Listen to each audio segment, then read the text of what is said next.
brothers and sisters? My name is Nick Newey. I'm back, Barnacles. It's been a while since we've played this game. We haven't been here in quite a bit. I don't remember where we left off. I do remember it was before the Lego Movie 2 came out, and it's been a month since we went to see the Lego Movie 2. Yeah. So, I don't know what kind of mindset we were in at that time. We were at Avok. We were at Avok. We were in Avok. And we just beat the Rakshi. Okay, so I get a Zammer level. And remember, me into it. We're looking for collectables. Collectables. Yeah, we need to collect tables. I'm not good at distinguishing what is and isn't a table. So, I don't know. My jokes are still as bad as ever!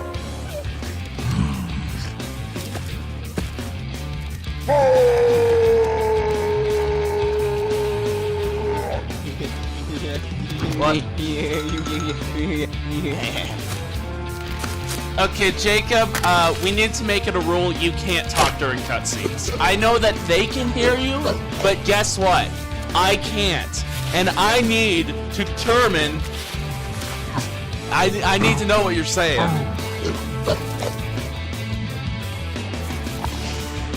You know who else needs to know what I'm saying? Mom! You've been making so many Muscle Man jokes. Yeah, you gotta work your muscles. Like, okay. he's just, in IRL, he has made a plethora of Muscle Man jokes. He has just been hammering the Muscle Man meme into my brain. You know who else has been hammering the Muscle Man meme into your brain? Let me guess, is it your mom? It's my mom. It's mine.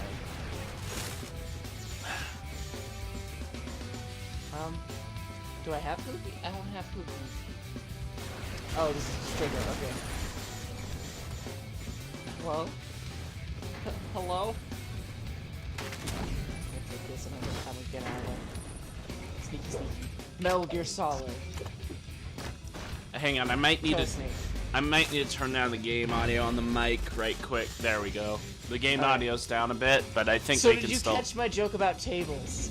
Yeah. That's all that mattered during that cutscene. Tables.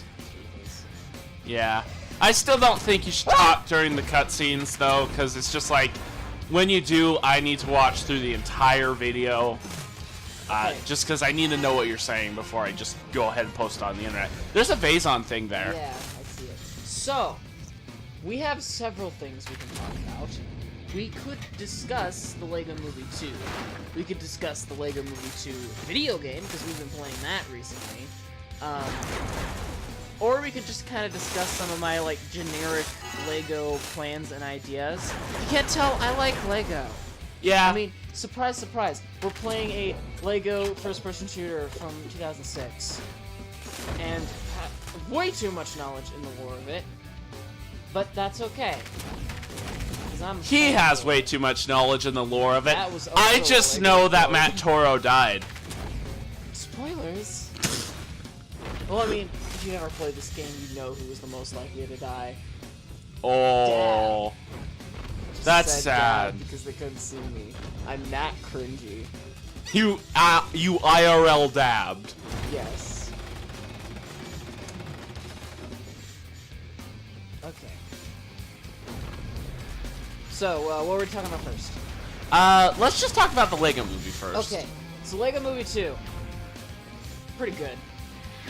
Really good. I loved it. I would say it is better than Lego Batman. Not as good as the first one. But I know, like, just from what I've seen online, everybody has those three films in, like, different orders. Nobody can agree on what the best one is. But for me, it had a lot more, like, Lego original content than the Batman movie did, but not quite as much original content as the first Lego movie. And original content is kind of what I love about Lego, all their silly, wacky ideas. The first time you watched it, you thought there was a Belleville. Yeah, I thought it was a Belleville horse. It turns out it was a friend's horse, like this last year or two, Friends like released a new horse, but there was like a horse in the movie that looked like pretty realistic. And at first I thought it was one of those Belleville dolls, but it wasn't. Which, I mean, I don't know if I should be happy or mad about that, but that's the thing. Queen Whatever I Wanna Be. Probably my favorite antagonist. At least in animation. Probably ever. There will be spoilers for the Lego Movie 2 during Yeah. this commentary, so... I mean, like, in a stop-motion movie, in a stop-motion movie about Lego, no less, having a shapeshifter is such, like, a perfect concept. Yeah. Like, it just works so well. Every single scene with her is animated beautifully. It's gorgeous. And Not Evil, I gotta say, is the catchiest song in the film. Even more than catchy song? Even more than catchy song. The song that is designed to be catchy isn't even as catchy as some of the other songs in the film. As far as the ending message goes, the ending message wasn't quite as, like, direct as the first Lego movie. Like, no one, like, flat out said it. But it was Emmett flat out saying it in the first movie that gave it, like, such an emotional impact. Like, there was all this build-up, and then it was like, you don't have to be the bad guy. You're special just the way you are, you know? And the movie was a little bit more subtle about its messages, which theoretically would be a better thing, but I was kind of hoping for, like, a giant emotional gut punch a la Steven Universe, you know? Which I didn't like, but... yeah. Kind of wanted to see more of the Plantimals. Yeah. And I think we'll talk about this more when we start talking about the Lego Movie 2 video. Yeah, because they had a lot of recognition in that game. Yeah, but yeah, the Plantimals were pretty cool concept, pretty interesting designs, but they weren't in the film very long. Rex Dangerfist. Rex Dangerfist. He's just a parody of everything Chris Pratt has done after the Lego Movie. Yeah, literally. All of his action heroes. Even the rumored Indiana Jones reboot. Yeah. And like, the twist with Rex. We're gonna spoil some stuff. I'm gonna try and keep a little bit of secrecy. He's Emmett from the future! Yeah. Like, I think when the first trailer came out, everybody predicted Rex was gonna be a twist bad guy. Like, you know, it was kind of obvious. Even the movie set it up well. And a lot of people thought that he might have some connection to Emmett, but him being Emmett from the future, I think was what people were expecting the least. And that was like a pretty fun twist. It was hilarious, because, like, he assembled a time machine out of, like, various time machines from all of the iconic media. time machines. And some of those time machines have been made into Lego sets, but some of them haven't. So I almost wonder if that might be some foreshadowing for future sets. It doesn't necessarily have to be, because, you know, like, the Batman movie had Agent Smith, and we've never got Agent Smith. You know, the stuff in these movies don't have to exist in real life, but I'm kind of hoping they do. There's also, right now, we only have the first wave of set, like, released, and, like, some of the March wave have been revealed. So we don't know what the summer is going to have for Lego Movie 2. But there are a few things that I'm hoping for. I want the black and green raptor. I want more Plantimals and more classic space. I want the royal guards from the Queen's throne room. I want Metalbeard in, like, his, like, me leg is a piano. You know, that whole thing where he's made of music instruments, because that's epic. I want some of the Queen's royal guards. And I want... Did you miss a gold mini kit? I think you might have missed a gold one. Did I? Don't we loop around? We might loop around. That might Isn't be that it. something that happens? Yeah, because it's way out there. It's way out there. I might have missed it, though. Queen's Royal Guards, and then, like, at the end of the movie, it's a bit blinking you'll miss it, but there's a part where Unikitty, like, becomes a spaceship, and I thought that was pretty cute. Unikitty becomes a Yeah. spaceship. Oh, also, the fox suit girl. Oh. So, the Lego Movie 2 CMF came with Crayon Girl, Giraffe Guy, and Watermelon Dude. and they were all costume figures, and they all appeared in the movie. But there's one costume fig that appeared in the movie that wasn't in that CMF, and it is my favorite of the costume figs, and it was Fox Girl. I think she'd be fun to have someday. This could be a good segue into something else I was going to talk about, but I think I'll save that for like a later video. You have anything to add on the Lego Movie 2? I have to say, I like that the sets weren't based on one scene this time. Yeah. Because with the previous Lego films, the majority of the sets have been from one scene. Like, in the Lego Movie, it was based on the Battle of Taco Tuesday. In the Batman movie, it was based on the flower plant scene.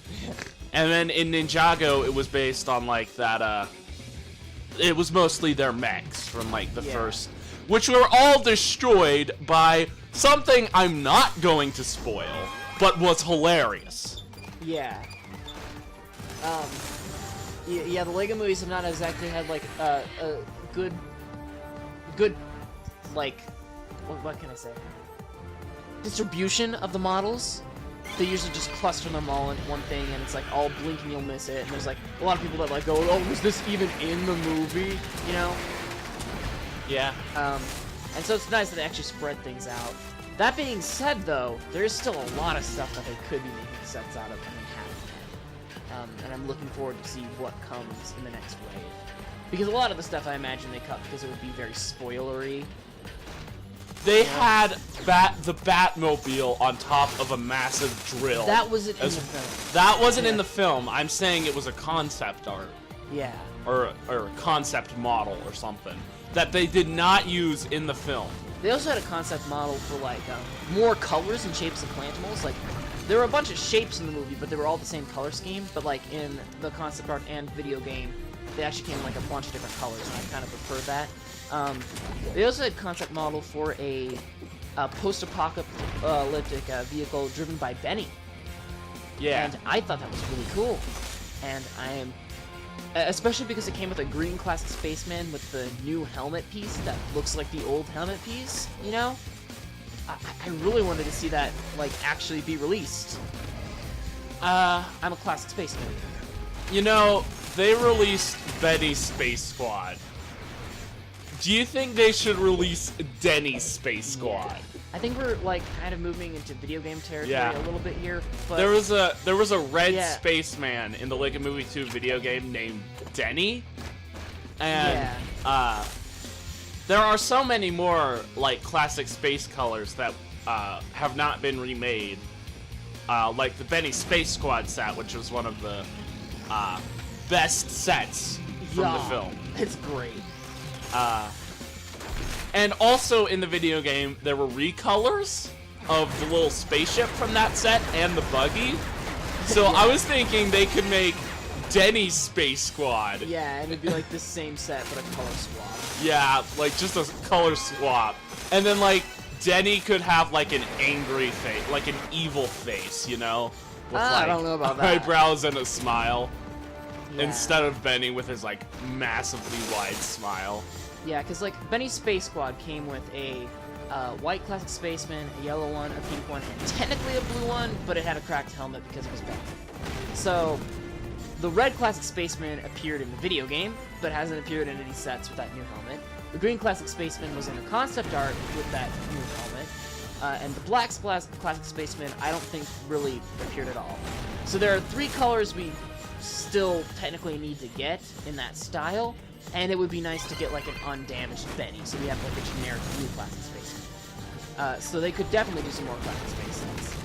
I would even like it if they did new colors, because we've been having, like, the same colors of classic spaceman for a while now. I will just say, though, the yellow classic spaceman, Yeah.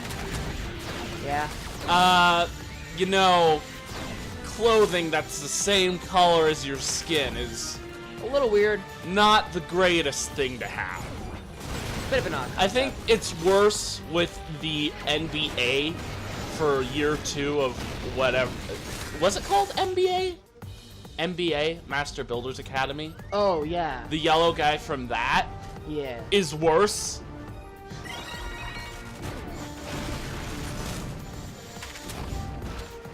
Yeller. Speaking of yellow, so in Lego. Speaking of yellow. Yeah. In Lego, yellow is supposed to be the generic skin color. However, there are two characters that we're not really sure if they're supposed to have a generic skin color or if they're supposed to have, like, if they're supposed to actually be yellow or if they're supposed to have skin, you know? And they are Snake from Space Police 3 and Toxikida from Ultra Agents. I think Toxikida from Ultra Agents, I think that's a skin color. Yeah. Well, I'm gonna explain my logic first. So, Yeah. Snake is an alien. He is a completely different species than human. Yeah. And aliens are usually crazy colors. Yeah. He also drives a giant yellow vehicle. Yeah. Toxikida is a mutant who is technically human, so it makes sense if she was flesh-colored. But all of her vehicles are green and yellow. Just like her outfit. Yeah.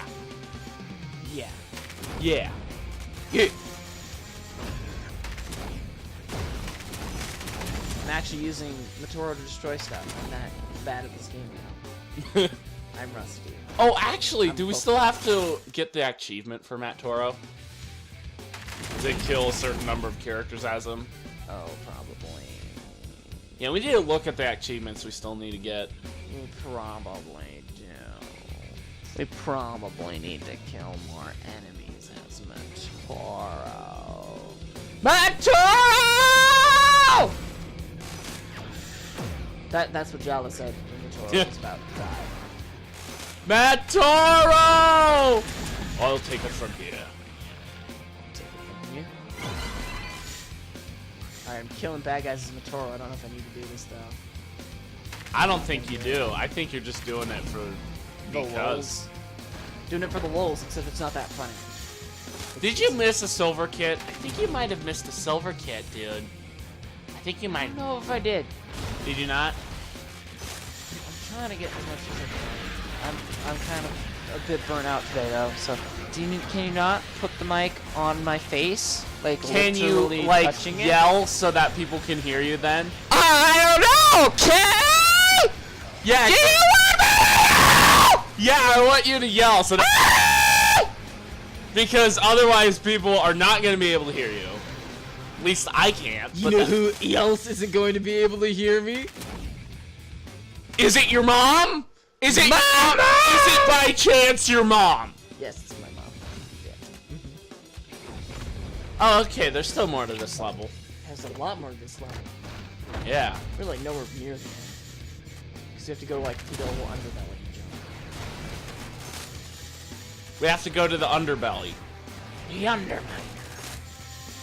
What other concept art stuff? Okay, so I watched a video where this guy interviewed one of the designers for the Lego Movie 2, and there was like quite a few like interesting bits of like information that sort of came out of it. First off, Sweet Mayhem's ship has been called Sweet Mayhem's Sistar Starship in like every official. And its actual name is the Intergalactic. No, its actual name is the Formidable. No, it's the Intergalactic. It is not the Intergalactic. It is the Intergalactic.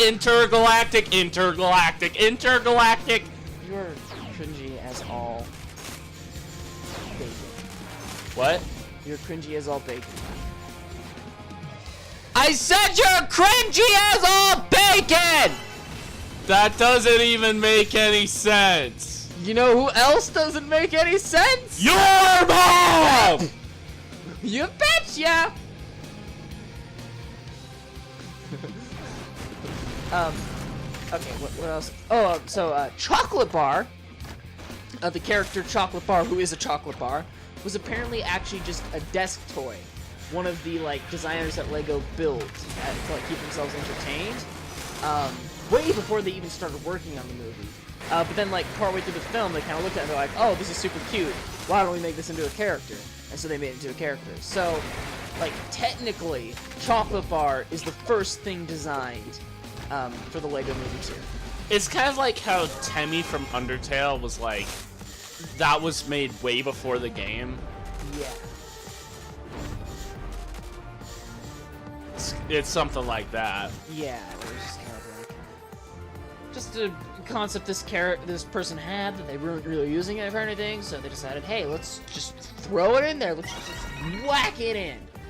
You gotta whack it in. That's what she said. I forgot how uncomfortable it is to record with you, because I gotta get like the mic up to your mouth, because we have to share it. You know who else has to get the mic up to my mouth? Not my mom.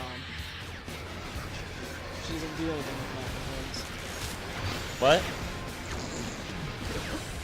Okay, what was that? Oh yeah, another thing.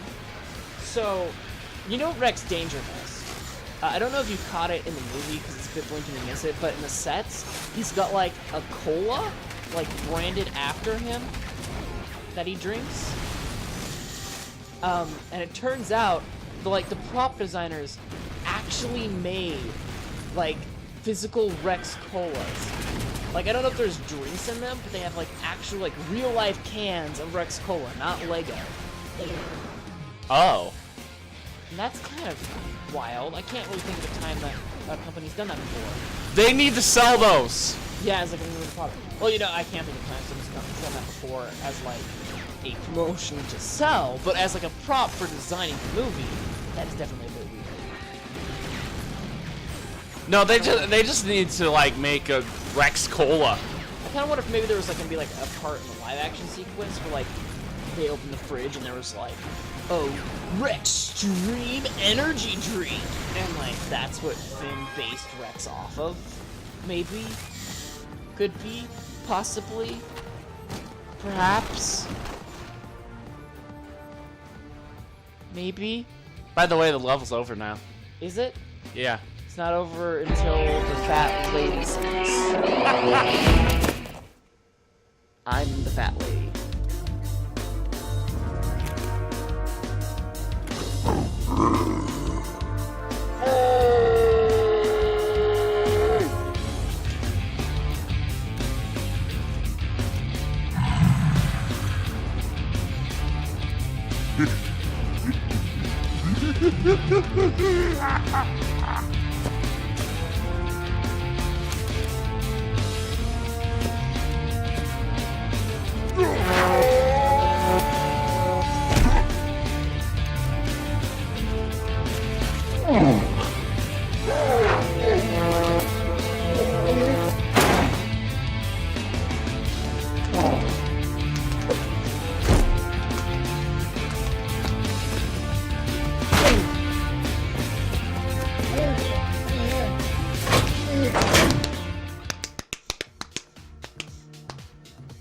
Don't worry about that slapping noise. I was just beating my meat.